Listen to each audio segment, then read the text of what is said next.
अभियान या ये बातें या ये ज्ञान सतत निरंतर चलता रहे, इसके लिए आपकी मेरी एक छोटी सी कोई एक एडजस्टमेंट हो जाए तो बहुत अच्छा। मैं ये चाहता हूं कि जो कुछ मैंने सीखा वो आप सीख लो। जय गौ माता। राजीव भाई अमर रहे। मेरा एक अनुभव तेज बुखार में, मेरा बेटा 29 तारीख को बारिश में नहा गया था और रात उसने कच्चा पक्का खा लिया था, जिसके कारण अगले दिन बच्चे को तेज बुखार के साथ सर दर्द होने लगा। मैंने बुखार चेक किया तो 103.2 था। तो मैंने उसे ठंडे पानी की पट्टी करी और बुखार की दवाई दी, जिससे उसका बुखार कम हो गया।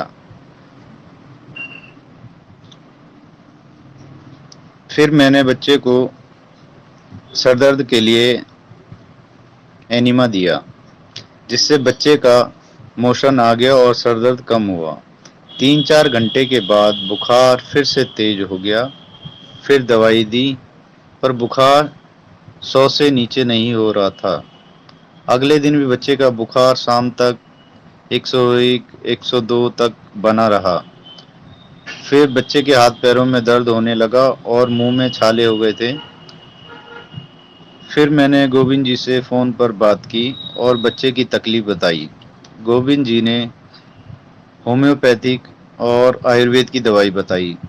होम्योपैथिक में मैं बेलेडोना, रस्टक्स, एकोनाइट, डल्कामारा 30 पावर की, इनकी 2-2 बूंद 1 चम्मच पानी में मिलाकर दिन में 3-4 बार देने को कहा। मैंने दवाई लाके बच्चे को दी और साथ ही छालों पर सेल लगाने को बोला। हमने वैसे ही करा। अगले दिन बच्चा थोड़ा खाना खाने लगा, जबकि छालों की वजह से बच्चा कुछ भी खा पी नहीं रहा था।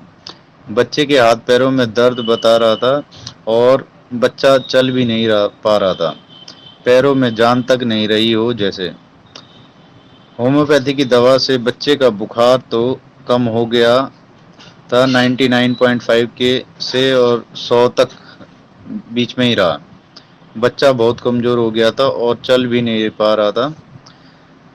घर वाले मुझे डांट रहे थे कि बच्चे को डॉक्टर के पास ले जाओ। मैंने कहा थोड़ा सब्र करो, बच्चे ने 3 दिन से कुछ नहीं खाया है, कमजोरी तो आएगी। फिर मैंने गोविंद जी से बात की, उन्होंने ताकत की दवाई बताई, होम्योपैथिक और आयुर्वेदिक।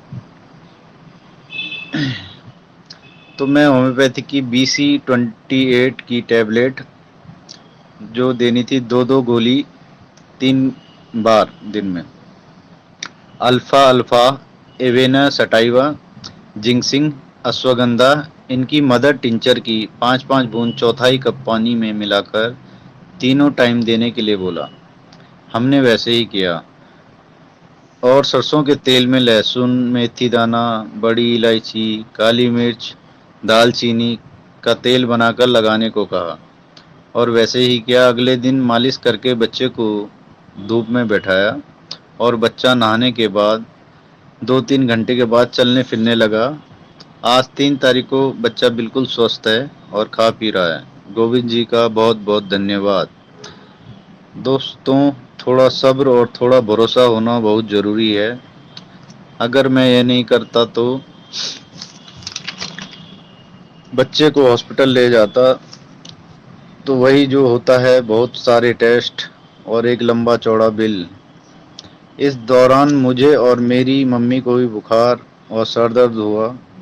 हमने तो तुलसी, काली मिर्च, गिलोय, शहद का काढ़ा 3 टाइम पिया, उससे ही आराम आ गया। आज जिस तरह का माहौल चल रहा है, उससे घबराएं नहीं, सामना करें, स्वच्छ खान पान रखें, पानी उबाल कर पिएं। गोविंद जी का दिल से धन्यवाद करता हूँ।